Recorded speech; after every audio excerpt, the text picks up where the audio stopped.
Meus amigos e minhas amigas, bem-vindos a todas e a todas ao canal do Instituto de Economia da UFRJ.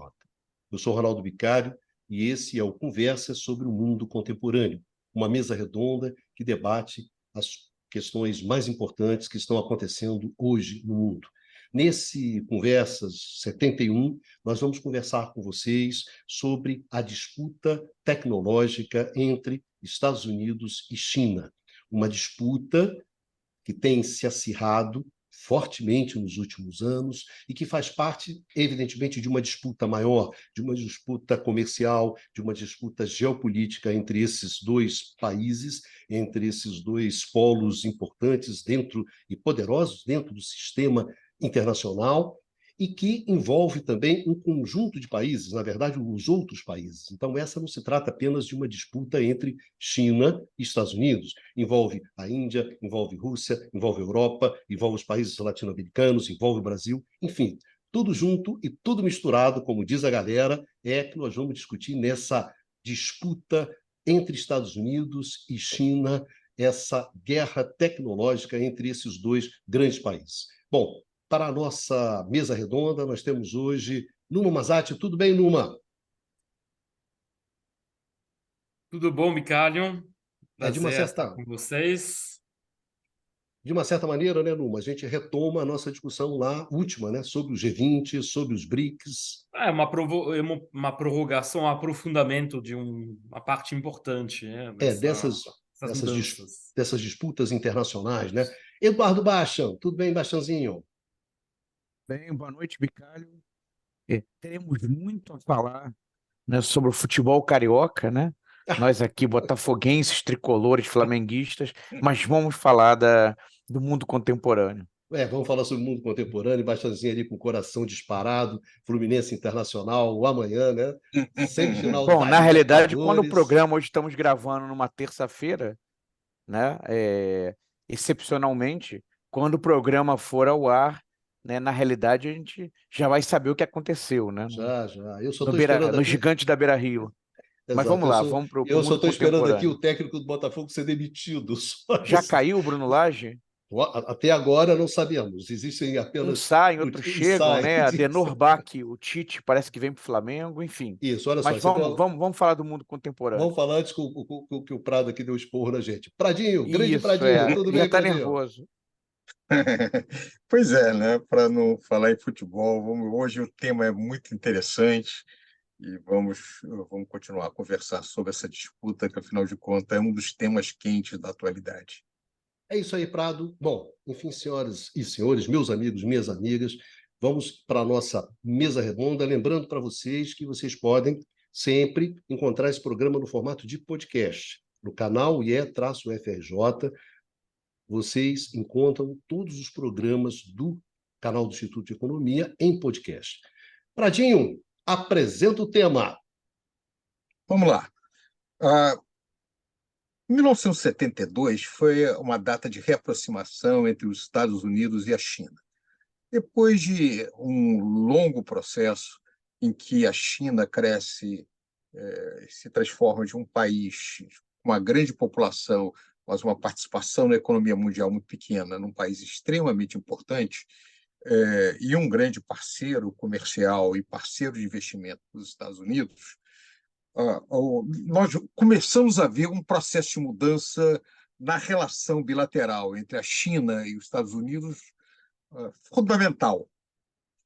Em 2011, o Barack Obama, numa viagem à Austrália, informa ou declara que a política externa americana está, para usar a expressão da época, pivoteando em direção à Ásia, ou seja, está mudando a sua ênfase em direção à Ásia.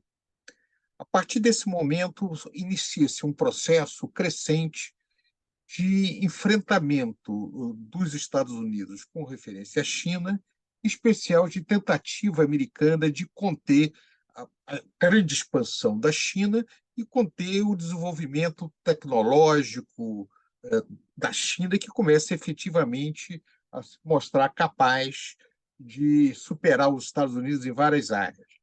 Essa disputa, muito cedo, em 2016, por exemplo, ela já se transforma numa disputa que envolve também a Europa. Quando a China abre o Asia Infrastructure Investment Bank, que é um banco de infraestrutura que, de certa forma, já estava ligada ao projeto da China de expandir, acho que vai ser chamado depois das novas rotas da seda, já vai encontrar uma imensa resistência dos Estados Unidos em permitir que seus aliados participem desse processo. Vários aliados europeus, americanos vão se aproximar na China nesse momento, mas o que vai acontecer é uma forte reação americana contra. Posteriormente, nós vamos ter o Trump se apresentando como um imenso, um grande adversário da China, impondo várias restrições às importações desse país. Isso continua no governo Biden. Agora, recentemente, 9 de agosto, o governo Biden faz uma ordem executiva, como eles chamam, na verdade é um decreto, que reduz ou que estabelece uma série de limites para investimento na indústria de semicondutor da China, na indústria de computação quântica e na indústria de inteligência artificial. Isso se complementa com uma série de outras medidas administrativas vinculadas à questão de segurança nacional chinesa, que vai afetar esse comércio bilateral. Agora, o que é interessante, apesar disso, apesar de todas essas restrições, as relações econômicas entre a China e os Estados Unidos ainda se mantêm muito grandes e sólidas, no sentido de que a China continua sendo o terceiro parceiro comercial dos Estados Unidos, embora ela tenha caído a participação das exportações chinesas, tenha caído de 22% para 16% na economia americana, ela ainda se mantém como um imenso, com grande importância para o suprimento do mercado interno nos Estados Unidos. Isso, de alguma maneira, apesar de todas essas reações, parece não se reduzir de maneira importante. Por outro lado, essa disputa também toma uma dimensão mais dramática, principalmente na área de semicondutores. É um tema que entendo que a gente pode se aprofundar no decorrer do programa, mas para lançar aqui a conversa, o nosso ponto de partida é isso daí. A partir de 2011, nós vamos ver uma situação de afastamento e tentativa, de alguma maneira, de controlar e de segurar o crescimento chinês, de segurar o desenvolvimento tecnológico chinês, de impedir a China de continuar avançando e de alguma maneira, rompendo com a relação anterior, onde o crescimento da China e o crescimento dos Estados Unidos se retroalimentava através das chamadas cadeias produtivas globais. É isso para a gente começar. Valeu, Pradinho. Numa. Então, essa questão, como já foi colocado pelo Luiz Carlos, essa questão da disputa tecnológica entre China e Estados Unidos, na verdade, se inscreve numa evolução global da visão sobre, em particular, política industrial, né, política tecnológica, que estão sendo reabilitadas muito recentemente, na verdade, por uma série de elementos, de evoluções que têm a ver tanto com mudanças estruturais quanto com eventos, vamos dizer, mais pontuais. Tá? Do ponto de vista estrutural, o que a gente observa é que, de facto, a rivalidade entre China e Estados Unidos, do ponto de vista geopolítico, do ponto de vista comercial, do ponto de vista produtivo, é algo que se configurou com cada vez mais força desde o início da década de 2000. Tá?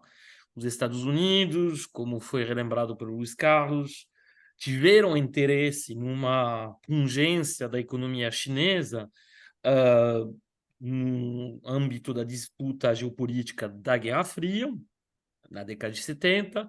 Depois usaram a Ásia de forma geral e a China em particular como um reservatório de mão de obra barata para conseguir baratear, portanto, a produção de bens manufaturados. E aí, a gente viu uma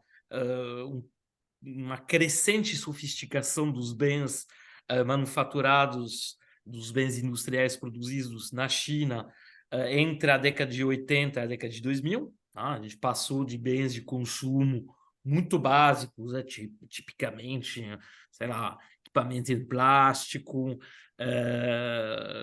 têxtil, para produções cada vez mais sofisticadas, chegando aos bens de capital já no final da década de 90, início da década de 2000. Tá?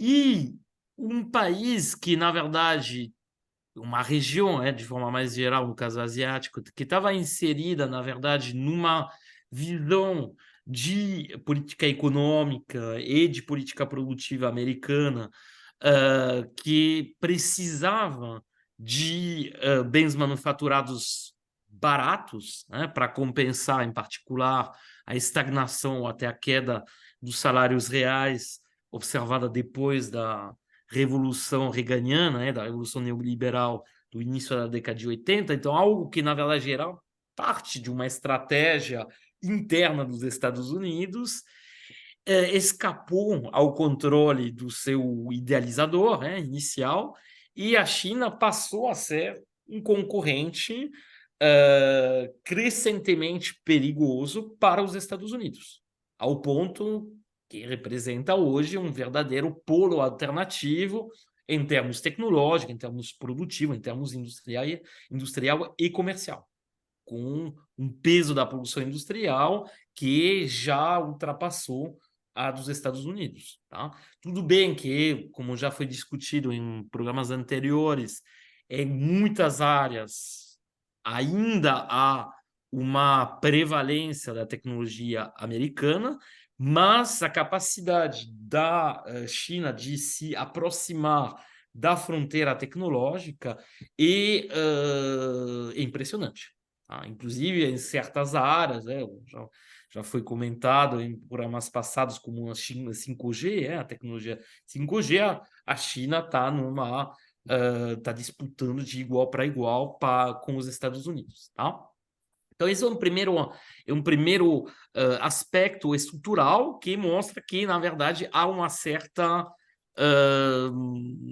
lógica em chegar a esse antagonismo atual, que seja do ponto de vista geopolítico, do ponto de vista econômico, do ponto de vista comercial, o produtivo. Bom, depois, outros elementos, e aí outros eventos mais recentes, contribuíram também para uma mudança significativa nas estratégias produtivas industriais no mundo. Eu estou me referindo, em particular, a o que aconteceu com a pandemia. A pandemia mostrou, por exemplo, que a dependência em áreas estratégicas, que seja do ponto de vista de matérias-primas, ligados ao setor energético ou não, que seja em termos de bens intermediários, peças, componentes, que seja em termos de insumos, por exemplo, na indústria farmacêutica, de forma mais geral, na indústria química, que seja em termos de bens intermediários tecnológicos como processores, tá? Como semicondutores.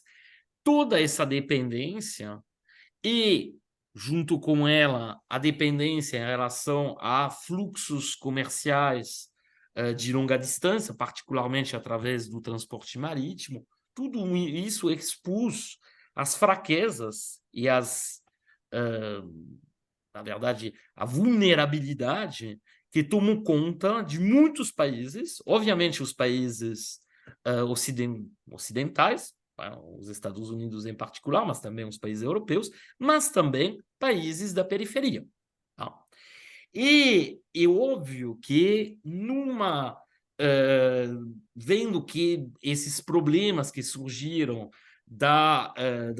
vamos dizer, da ruptura de canais constituindo as chamadas cadeias globais de valor, cadeias produtivas, a nível internacional, uma reflexão por parte dos estados, mas também apoiada pelas populações, apareceu em relação à necessidade de você reinternalizar tecnologias e reinternalizar capacidade tecnológica. Ou seja, o CHIPS Act, né, nos Estados Unidos, o grande plano, de investimento na área de semicondutores. O Green Act, ou seja, o investimento, assim, o grande programa de investimento para a transição ecológica, particularmente na parte energética, cujos equivalentes, aliás, podem ser encontrados na Europa, né? A nível da União Europeia e a nível dos grandes países da Europa, França, Alemanha em particular. Tudo isso mostra que, na verdade, a disputa tecnológica ela virou também consubstancial, como já foi apontado pelo Luiz Carlos, à disputa geopolítica. Ou seja, você não pode pretender ter uma política de segurança hoje sem ter uma política de segurança tecnológica, uma política de segurança em relação a seu abastecimento em matérias-primas, em relação ao abastecimento em bens intermediários, peças, componentes, etc. Ou seja, a tendência é nesse sentido da reconstituição de uma capacidade nacional, ou no caso de conjuntos de países, uma capacidade regional de articulação produtiva e tecnológica. Algo que, obviamente, a gente chamava tradicionalmente de política industrial. Tá? Então, esse revival, essa volta da política industrial, ela é ligada tanto a um aspecto mais estrutural, a disputa da qual a gente falou, quanto a essas observações, essas consequências, esses problemas que foram exemplificados pela crise da pandemia. Tá? Só para complementar e antes de passar a palavra para o Eduardo, eu queria acrescentar que a gente observa essas tendências, obviamente, na China, nos Estados Unidos, na Europa, mas também em outros países do mundo. Então, países como a Índia, o próprio Brasil, estão tentando formular estratégias de desenvolvimento tecnológico, de estabelecer programas de inovação e de desenvolvimento da produção de áreas onde não estavam presentes, justamente por conta dessa, vamos dizer, grande disputa, essa grande incerteza que nasce da disputa global. Tá? Então, vou deixar falar o Eduardo e depois a gente volta mais em detalhe a alguns desses pontos. Bastazinho, sua vez. Bom, obrigado. A partir de onde do ponto final do Numa e fazer algumas observações, essa ideia, né, quer dizer, na verdade, que é um fenômeno que a gente observa nos últimos anos, que é o retorno da política industrial, né? É muito curioso se nós virmos nos anos 90, né, quer dizer, o termo política industrial, né, virou quase um palavrão, né, era uma palavra banida, né, representava o passado, anacronismos, enfim. Os anos 90 que foram, né, os anos do binômio neoliberalismo-globalização, né, em que, na verdade, esses termos foram até tão utilizados que acabaram banalizados, vulgarizados. Mas é um momento dos Estados Unidos, né, enquanto país, única superpotência, e que, naquele momento, porque era conveniente, né, pregavam para o resto do mundo, olha, todo mundo vamos abrir as economias, né? é o melhor para todos os países. E aqui, né, o NAFTA, o Acordo de Livre Comércio do Atlântico Norte, acaba assinado no começo dos anos 90, e a agenda norte-americana aqui para o continente era a ALCA, né, a Área de Livre Comércio das Américas, tá? E que, na verdade, era um tipo de acordo que só beneficiaria eles, né? Que não teria maiores contrapartidas para as economias em desenvolvimento do continente. Acho que o Luiz Carlos depois pode falar, o Luiz Carlos conhece muito bem essa história, né? Bom, e agora, quer dizer, diante de uma ameaça real da China, a China, que em algum momento chegou a ser nação mais favorecida comercialmente com os Estados Unidos, tinha benefícios, né? Essa é uma realidade que já ficou muito para trás, e na última década, pelo menos, houve uma série de iniciativas norte-americanas no sentido da contenção econômica, né? Sem entrar na dimensão geopolítica, mas da contenção econômica da China, né? E aí eu queria fazer algumas observações, em particular, sobre as disputas eh, em relação ao 5G, enfim, agora eu sempre fico na dúvida, como se fala, se é Huawei, Uau, Huawei, né? Da Huawei com a Apple, né? Porque em 2019 os norte-americanos impuseram sanções, né, a Huawei, que deixaram a empresa chinesa, né, a empresa chinesa ficou alijada, né, do acesso a chips e softwares norte-americanos para fazer smartphones 5G. Tá? E com esse movimento, a Apple acabou tomando, né, se tornando a principal, passou a dominar as vendas na China de smartphones, né? Eu queria aqui compartilhar a tela com uma matéria que saiu hoje não, perdão, saiu no dia 20 de setembro no Financial Times, que inclusive discute essas questões, tem algumas das informações que eu trouxe aqui, tá? Deixa eu colocar.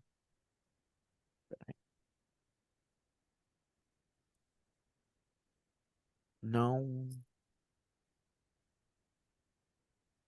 só botar a tela completa, isso, e ampliar um pouquinho. Deixa eu aumentar aqui e baixar, que aqui fica mais interessante. Se puder botar a tela cheia, fica melhor. Deixa eu ver aqui, mas não estou achando a opção. Dá para ver aqui direitinho? Não, dá para ver, mas se eu botar ali em cima a tela cheia, não, a direita. A direita é a minha direita. Esse negócio é sempre estranho. Mas dá para ver, vamos seguir. Deixa eu botar mais uma aqui, que acho que agora fica melhor. Tudo bem.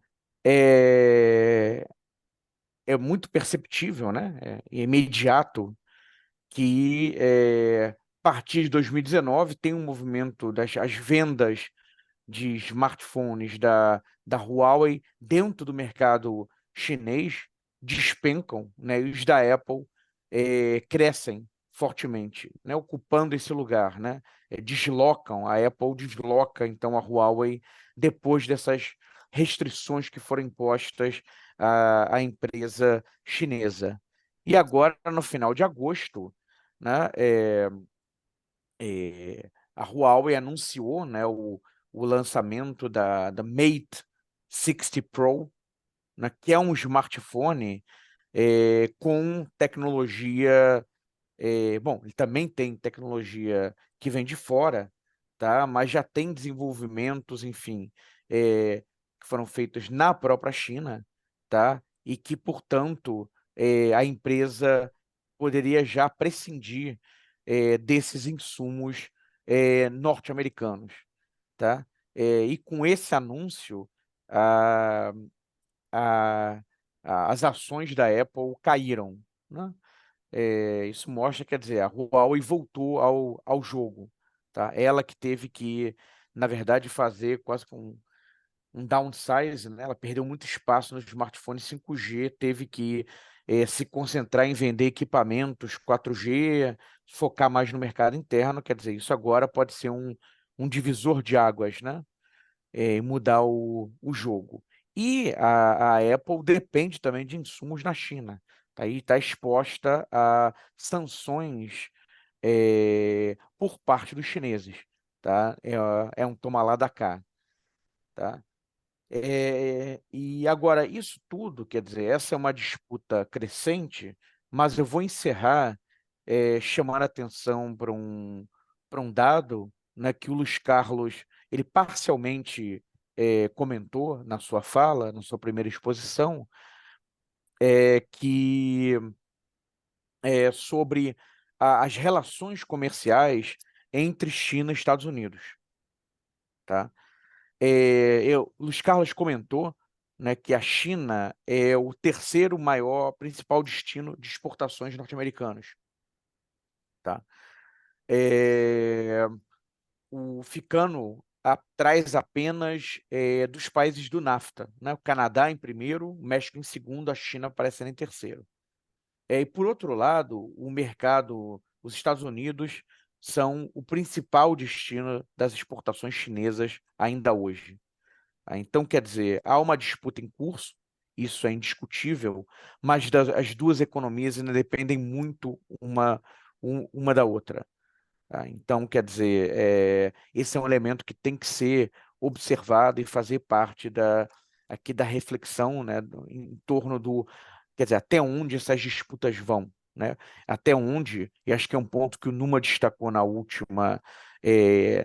nosso último programa, até onde existe uma interdependência tal, né, que também impõe limites, pelo menos no curto prazo, nas ações e nas retaliações que um país pode impor ao outro.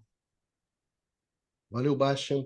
Pradinho, Eu queria evidentemente entrar que, só aqui. uma questão, Prado, que Sim. evidentemente que essa questão ela não se resume aos Estados Unidos e à China, né? Você tem outros grandes atores no meio desse jogo, por exemplo, a Europa, né? Isso, a posição da Europa é muito importante. Eu vou entrar dentro disso, só fazer uma observação pequena com referência ao que o Bastos falou. O Baixa, a Huawei não apenas conseguiu substituir o principal chip que era comprado por tecnologia ocidental, mas está desenvolvendo também equipamentos para desenhar os chips, que a Holanda que fazia, uma empresa holandesa fazia. Então, o lançamento dela são chips de 7 nanômetros, chipsets de 7 nanômetros, que é altamente avançado. Ninguém esperava que ela conseguisse fazer num período de tempo tão curto. Eu chamo um pouco de atenção que E aí, só posso fazer uma pequena observação, Luiz Carlos? Isso pode ser o que se usa na terminologia, nas discussões de relações internacionais, etc., de blowback, né, para os Estados Unidos. Quer dizer, é uma consequência inesperada de uma ação que você tomou numa determinada direção e que, na verdade, enfim, respinga negativamente, mais do que respinga, acaba afetando negativamente o seu país. É a famosa eu queria dar volta, né, Bastian? a volta, mas eu queria dar É o troco. é o troco. Eu queria dar um olhar de economia política para esse debate no seguinte sentido: por trás das restrições americanas está uma visão profundamente arrogante que eles não vão conseguir nos copiar, né? Eles não têm chance de repetir, eles não têm capacidade tecnológica de alguma maneira, fazer engenharia reversa e rapidamente cruzar essa esfera, que é uma visão que ainda demonstra até limite de racismo, né? Nós somos superiores tecnologicamente a eles por natureza. Ora, a China tem uma população de 1,4 bilhão, é mais do que a, a Europa e os Estados Unidos somada. Tem dinheiro, tem grandes centros universitários. Então é uma questão de tempo. Não tem nenhuma razão porque ela Se não você me possa conseguir permitir, Luiz fazer. Carlos, a mesma arrogância, quer dizer, claro que é um outro contexto, em relação à Rússia, agora na guerra com a Ucrânia, que se ela ficar privada, né, do Ocidente, ela não sustenta, a economia vai colapsar e eles vão ter que abandonar o conflito. Pois é, então, por trás disso, o que aconteceu? Na verdade, provocou uma necessidade de mobilização de recursos na China para responder a isso. E afetou a Europa. Por quê? Porque quem desenha as máquinas que fazem chips são uma empresa europeia. Então, na medida que essa empresa europeia deixa de fornecer esse produto para a China, a China não tem outra alternativa a não ser procurar ser uma concorrente dessa empresa também. Então, na verdade, isso indica também uma questão da Europa que eu acho fundamental chamar atenção.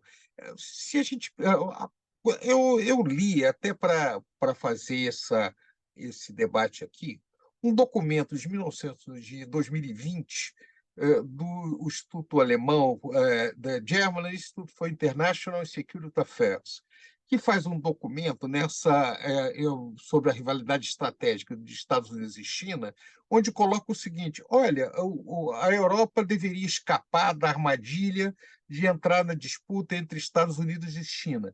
Veja, desde 2015, principalmente, os Estados Unidos vinha pressionando os europeus a se posicionarem e ajudarem a posição americana de conter a China. Este ano, o governo alemão lança um documento, né, em inglês que eles chamam Strategy to China, Estratégia para a China. E esse documento começa a fazer a seguinte afirmação: a China é simultaneamente um parceiro, um concorrente e um rival sistêmico da Alemanha. Ora, a China deixa de ser um grande parceiro comercial para ser um rival sistêmico? Que maluquice é essa? Então, a explicação que é o seguinte: que a China mudou e nós temos que mudar também, porque, afinal de contas, a China está procurando aumentar a dependência do resto do mundo dela e reduzir a sua dependência do resto do mundo. Ou seja, o governo alemão compra o discurso americano de ou está comigo ou está contra mim. Puxa a Europa para se aliar ao governo americano contra a China, que vai diretamente contra o interesse, em especial da Alemanha e da Europa, que tem um potencial comercial gigantesco com referência a esses países. Então, nós começamos a ver também um subproduto da disputa da guerra tecnológica entre os Estados Unidos e China, que a Europa, que é o grande parceiro estratégico aí, americano, se coloca na guerra como um aliado americano disposta a se prejudicar, se preciso for, para reforçar a posição americana na guerra tecnológica.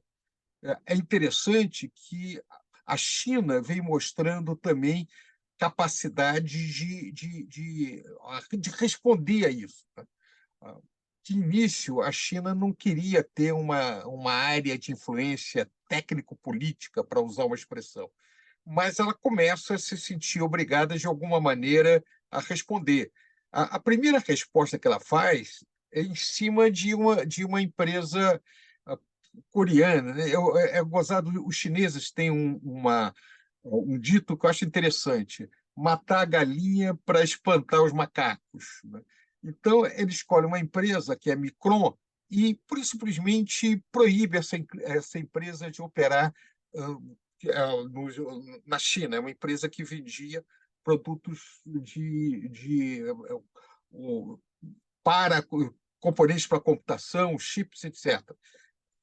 A pergunta é a seguinte: mas, afinal de contas, por que elas? Tem outras empresas maiores que ela não faz isso. Claramente, a China mostra uma disposição, sinaliza que ela também vai retaliar. Agora, recentemente, ela já começa a retaliar a Apple.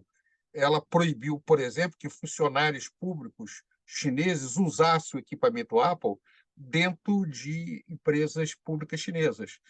Ou seja, ela... Na verdade, eles já controlavam algum tempo. Está sem som, está baixo.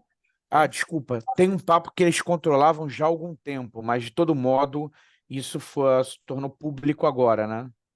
Claro, porque isso é uma resposta, dizer: olha, agora nós não estamos precisando mais de vocês vão ver como é que nós vamos responder. Ou seja, essa disputa que era uma disputa tecnológica. Você tem uma disputa também, inclusive, lá na OMC, que a China entrou de cabeça na questão de padrões tecnológicos. Tem uma série de disputas que entram no bojo desse contexto. Maior ou menor importância em diferentes setores, mas que vão se acirrando.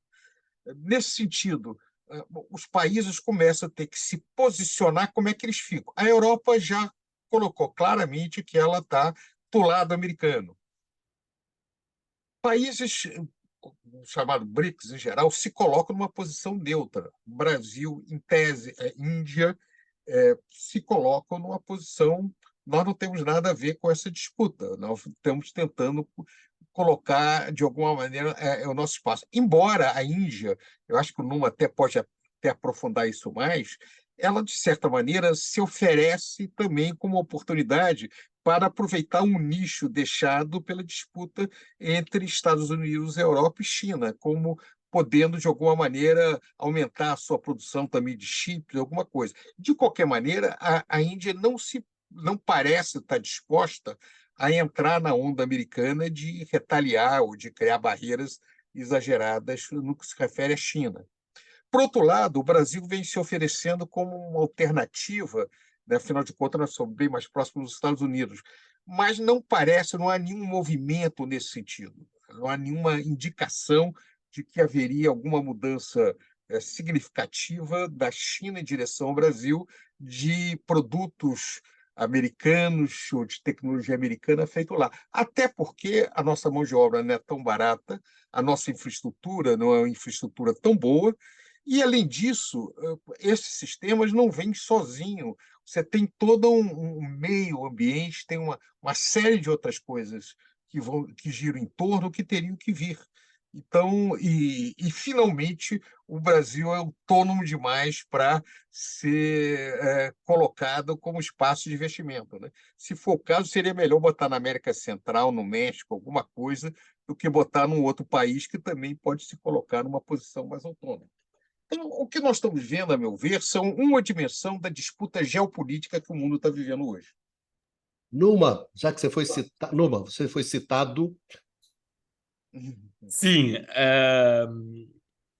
eu acho que assim, um ponto fundamental quando a gente pensa nessas mudanças ocorrendo na nossa frente, a gente obviamente não pode prever o que vai acontecer, mas é que uma série de riscos ficaram muito aparentes para todos os países, em todas as regiões, e esses riscos, principalmente o risco geopolítico e o risco de grandes eventos que provocariam uma interrupção parcial, até total, do sistema de trocas, né, do comércio internacional, como foi o caso da pandemia. Esses riscos geopolíticos, bom, o melhor exemplo, obviamente, é a guerra na Ucrânia, né?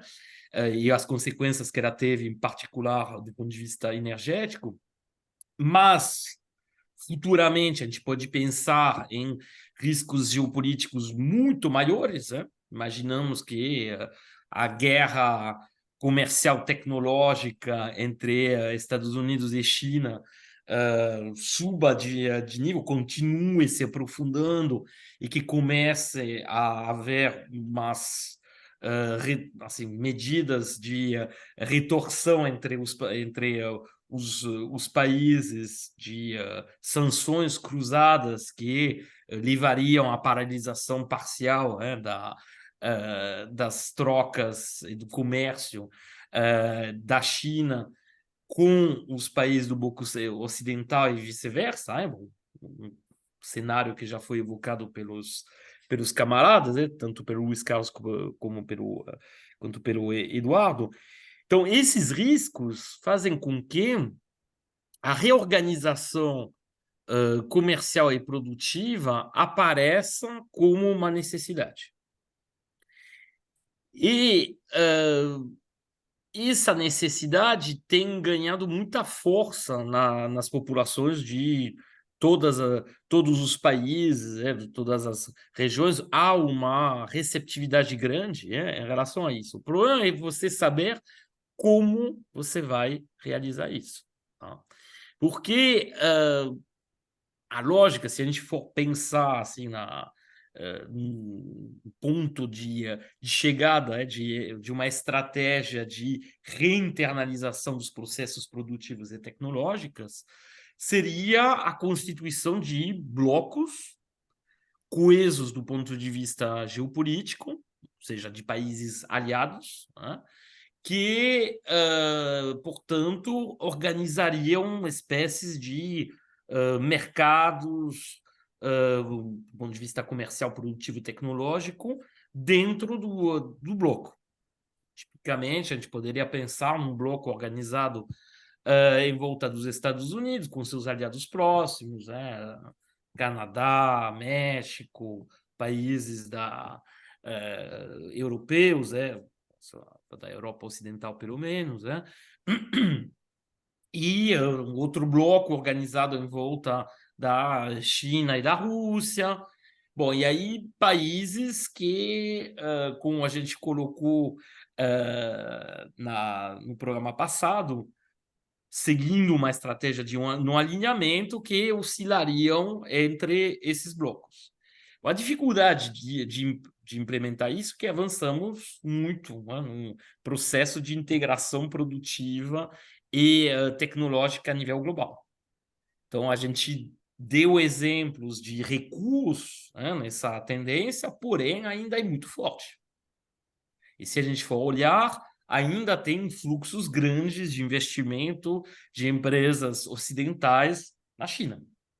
Da mesma forma que tem fluxos grandes de investimento de empresas chinesas nos países ocidentais, quando for permitido. Bom, é óbvio que os Estados Unidos têm colocado cada vez mais barreiras, já era o caso em áreas consideradas como estratégicas, só que como essas áreas, o corpus dessas áreas estratégicas aumentou, a gente realmente vê assim muitos programas ou muitos projetos de investimentos chineses nos Estados Unidos sendo bloqueados, porém nem todos. Tá? Então a gente tem um paradoxo de uma inércia ainda existindo nessa integração que alguns chamaram de globalização. A gente pode usar vários termos, não sou muito fã desses rótulos muito gerais, mas a gente tem uma inércia desse fenômeno e a necessidade de,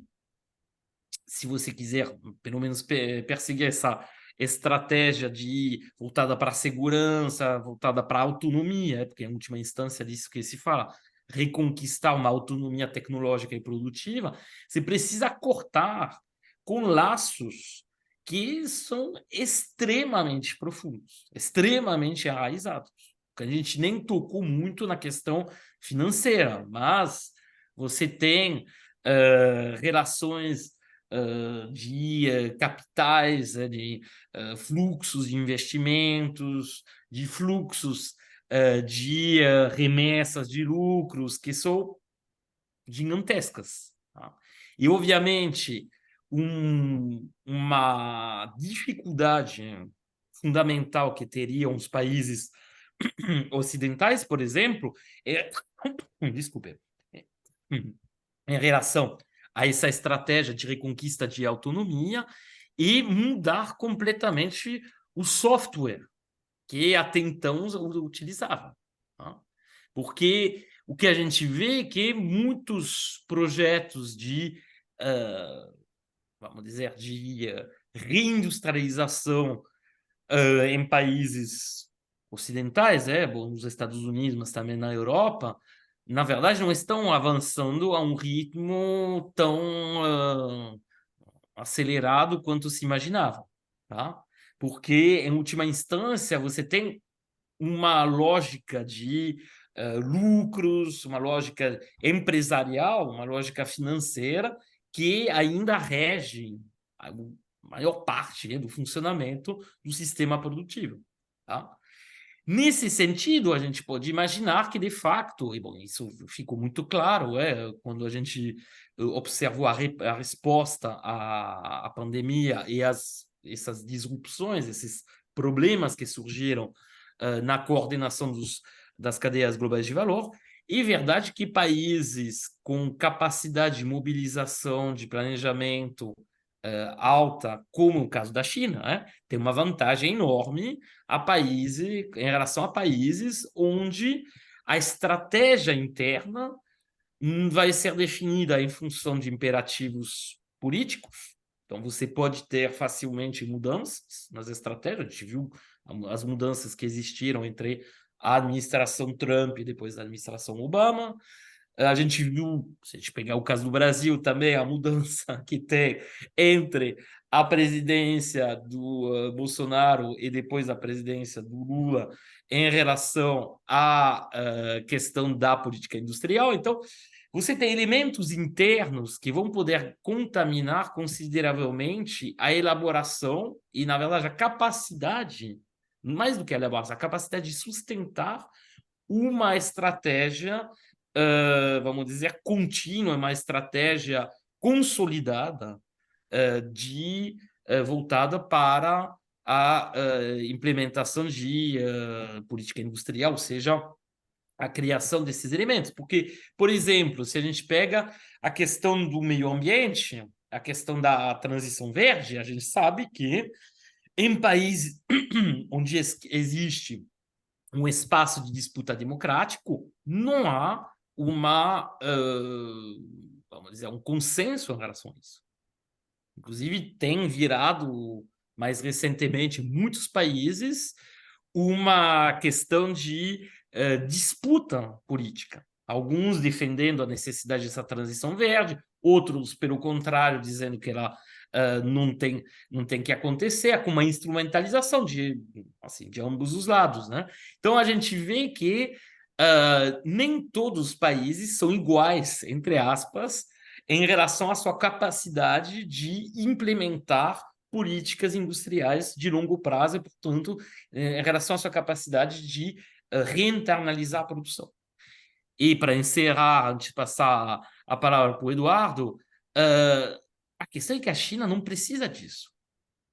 A China já, em termos produtivos, termos de inovação tecnológica, ainda é dependente em muitas áreas, mas cada vez menos, como foi apontado pelos camaradas, tá? Mas em termos produtivos, a China tem uma produção industrial que cobre todo o leque do que um país necessita. Tá? Então, na verdade, essa questão de uma, entre aspas, uma evolução mais autárquica dentro de um bloco, na verdade, no caso da China, já existe no país. No caso dos Estados Unidos, já é mais complicado.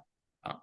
E no caso dos países europeus, nem se fala. Então, na verdade, o tamanho do esforço que você vai ter que fazer para implementar essas estratégias de reinternalização da produção, da capacitação tecnológica, provavelmente o caminho é mais demorado e mais complicado e mais custoso do lado ocidental e também, obviamente, dos países do sul global do que do lado chinês. Tá? Mas, Eduardo, por favor. Bastanzinho, já que você foi chamado, né? Foi chamado na roda. Na verdade, eu só queria fazer uma observação acerca de um ponto que foi tratado aqui. Na verdade, Numa e Luiz Carlos evocaram um pouco o caso europeu, né? Eu me pergunto até que ponto nessa disputa, do ponto de vista, vamos dizer, daqueles que não são os protagonistas, né, Estados Unidos e China, até que ponto não tem também um jogo retórico, né, nesses movimentos? Porque, bom, houve o banimento, né, da Huawei por parte de alguns países, e pensando na Europa, né, que está envolvido nesse processo. Por outro lado, agora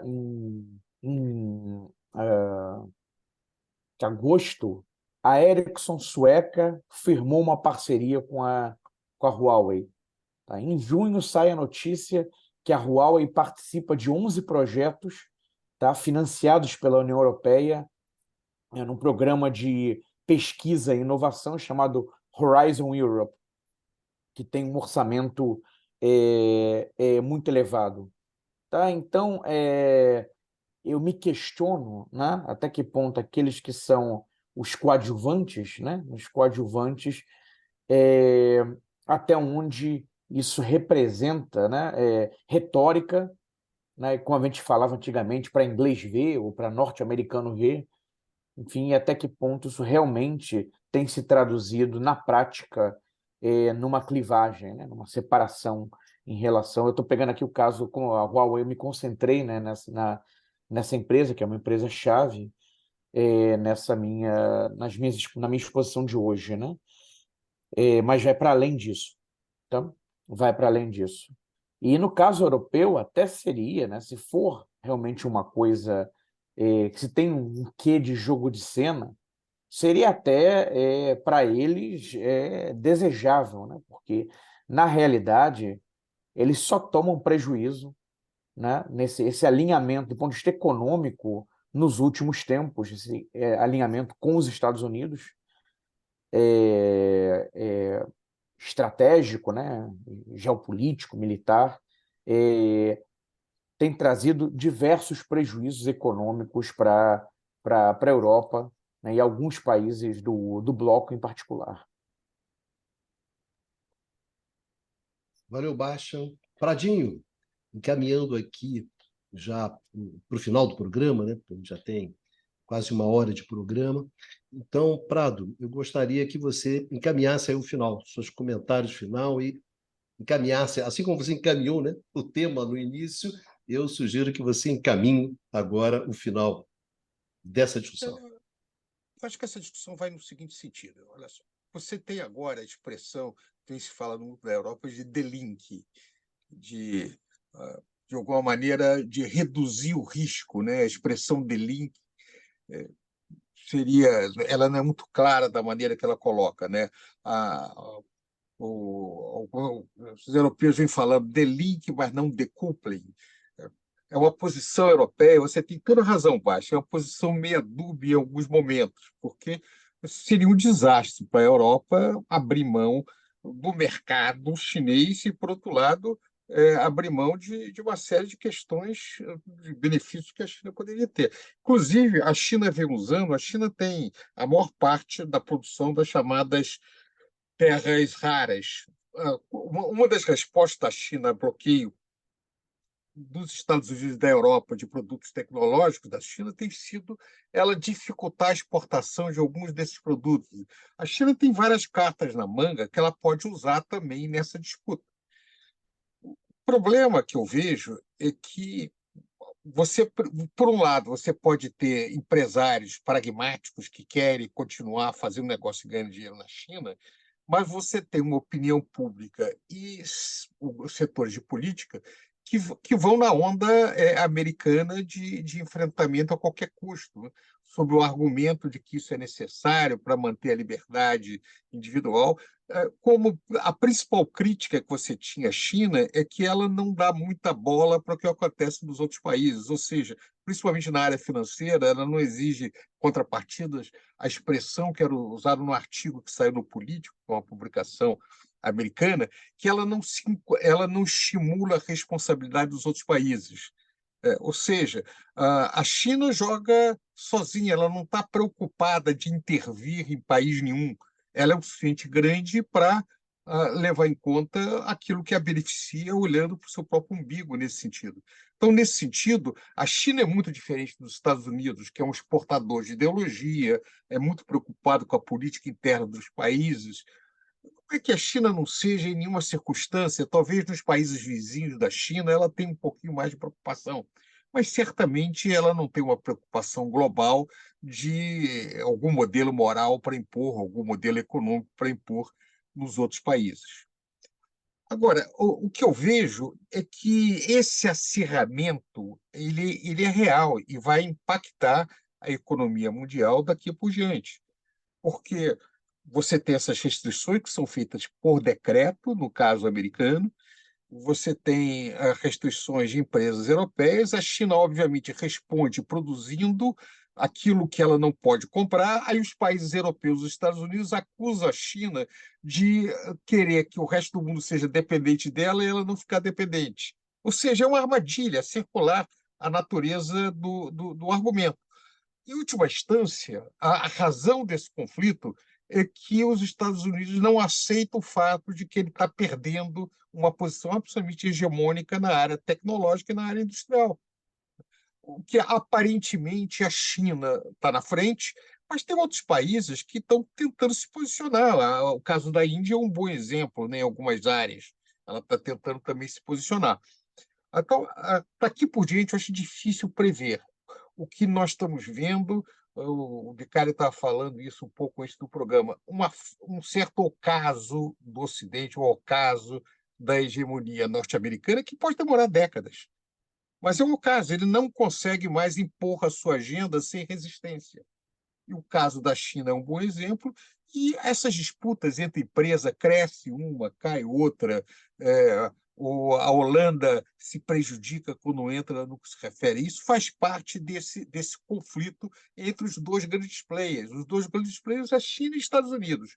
A Europa, a Ucrânia no meio desse processo, e até nós, né? A nossa posição aqui na periferia, nós vamos tentar encontrar algum caminho para nos beneficiarmos dessa disputa, mas somos longe de ser protagonistas num jogo pesado entre as duas grandes potências.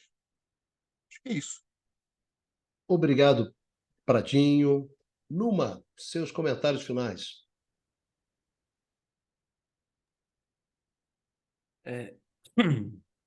Desculpa.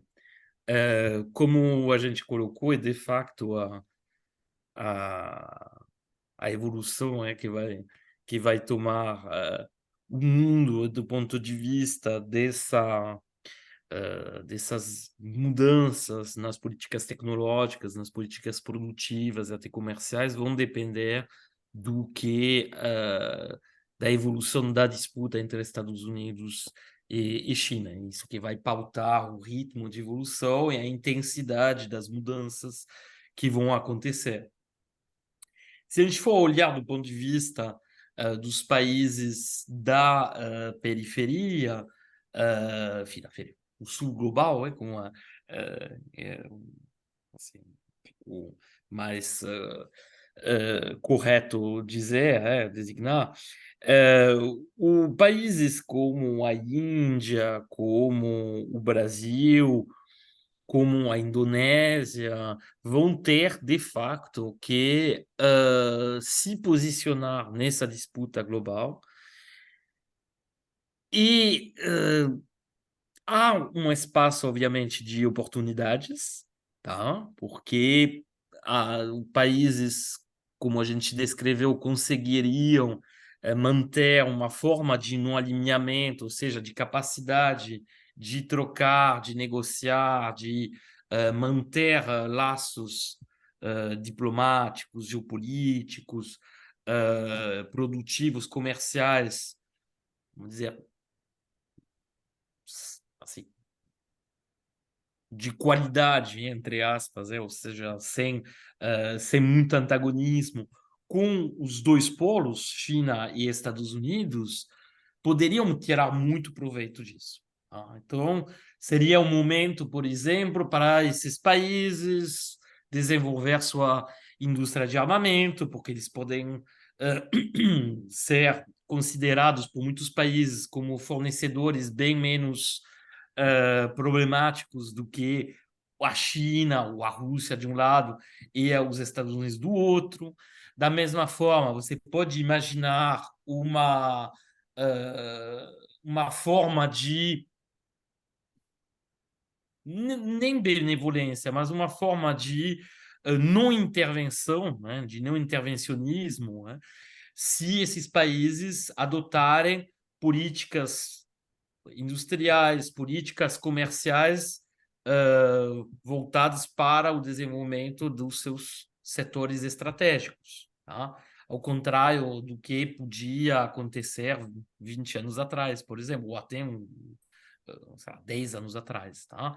Então, eu acho que tem um espaço de oportunidade para esses países, só que nada garante que essas oportunidades vão se converter em mudanças.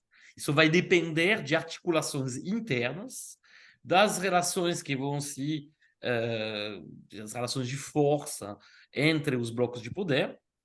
A gente viu, por exemplo, no exemplo brasileiro, que isso pode mudar muito rapidamente.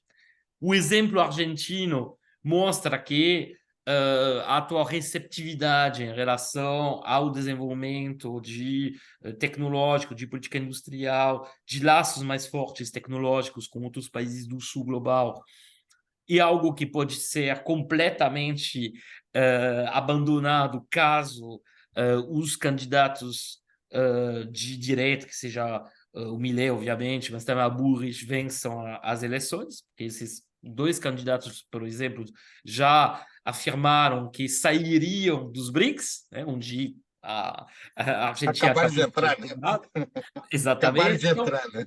na verdade, em muitos países, a questão que vai se colocar é justamente uma questão de capacidade de formulação, como tinha falado um pouco antes, de formulação na verdade, de se manter, numa opção estratégica. Tá? Uma opção de, justamente, afirmação tecnológica, afirmação comercial, afirmação produtiva. Tá? E nada garante que isso aconteça. Que os equilíbrios internos políticos que podem fazer mudar essas orientações estratégicas, eles são extremamente frágeis. Tá? Eles são pautados pelas eleições em muitos países. Então, isso é algo que a gente, na verdade, já comentou sobre inúmeras vezes sobre a capacidade de formar políticas de desenvolvimento econômico. Tá? Se você tem uma estratégia de desenvolvimento econômico, ela vai funcionar se ela for aplicada no longo prazo. E certamente não vai funcionar se a cada 4, 5 anos, 6 anos, enfim, dependendo do regime institucional do país, você tem uma mudança completa de direção nessas estratégias. Tá? Então, é provável que os países que tradicionalmente têm essas mudanças políticas, essas mudanças vão também passar por mudanças também nas suas estratégias, vão ter dificuldade em manter uma estratégia. Nesse sentido, a Índia pode ser um contra-exemplo, porque apesar das mudanças políticas importantes que acontecem, há uma certa permanência em termos de inserção geopolítica, ou seja, a Índia nunca abandonou a sua posição de não alinhamento, há uma capacidade tecnológica já existindo, há uma necessidade também de desenvolvimento socioeconômico fundamental pelo tamanho da população do país, há a possibilidade, como já teve a China anteriormente, através desse enorme mercado interno, de você direcionar compras públicas para justamente estimular a política industrial, ou seja, a Índia pode ser sim capaz de ser uma alternativa produtiva, não necessariamente uma alternativa, mas ser um complemento tecnológico, produtivo, comercial. Tá? E o antagonismo da Índia em relação à China, tanto na questão vamos dizer, dos limites territoriais, da fronteira, definição de fronteira entre os países, quanto em termos de influência regional, isso estimula uma forma de nacionalismo econômico na Índia que é, obviamente, um pré-requisito, uma condição necessária, porém não suficiente para você implementar uma estratégia de longo prazo em termos de política industrial, de desenvolvimento de capacitações e capacidades produtivas, tecnológicas autóctonas. Mas, bom, tudo isso são perspectivas, tá?